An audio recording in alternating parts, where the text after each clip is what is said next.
Stage 5. Installing aluminium coping receptor. The aluminium coping receptor is now attached to the top of the pool panels with the screws provided. The coping provides three purposes: to help realign the top of the pool panels, act as a receptor for the pool liner, and an edging trim for the pool surround. A fascia cover clip is applied at every coping joint. Support brackets are also inserted approximately every 4 feet. For infill gaps, simply measure and cut a piece of coping to fit.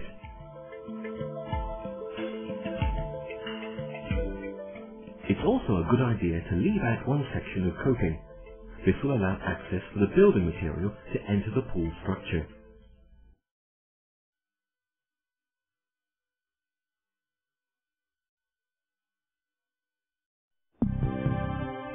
Stage 6. The concrete ring beam. You are now ready to pour the concrete ring beam around the bottom of the pool structure and step unit if installed. This should be done in 2 stages. The first pour should allow for a depth of approximately 3 inches of concrete. Great care should be taken when pouring the concrete behind the panels, making sure that the panels are not moved or distorted in any way. Before the first pour of concrete is set, check the panel alignment using string lines. When you are satisfied that the pool structure is correctly aligned and the concrete is set, it's time to carry out the second pour to complete the concrete ring beam. You are now ready to screed the pool floor.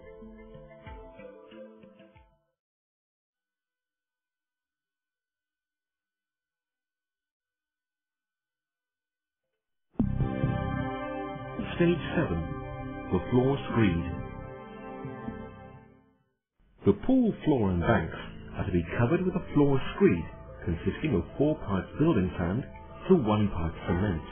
Enough water should be added to enable the screed, when fully mixed, to be compressed into a ball using your hands. Never be tempted to use sharp sand for the floor screed, as this will cause damage to the liner. A 2-inch screed depth is required for the pool floor. To do this, you will need to chalk a line 2 inches up from the bottom of the pool panel. This line will be your finished screed depth.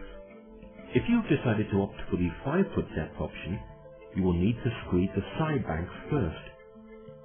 To obtain the finished floor depth, insert a steel pin in the 4 corners of the pool floor and run a string line as a guide. It's a good idea to use 2-inch by 1-inch wooden battens as a guide to maintain the correct depth. The screed should be firmly tamped into place using a wooden or plastic float. We recommend working in small areas at a time, as this is far easier to control and will result in a better finish. After the screed material has been applied and tamped into place, remove any excess material using a straight edge between the chalk line on the panel and the wooden batten.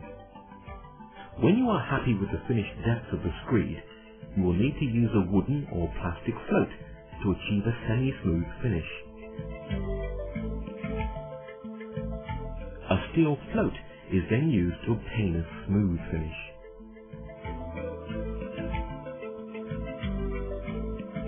Do not be put off by any minor imperfections that may occur in the finished result, as an all-patterned liner is used and therefore will hide any blemishes.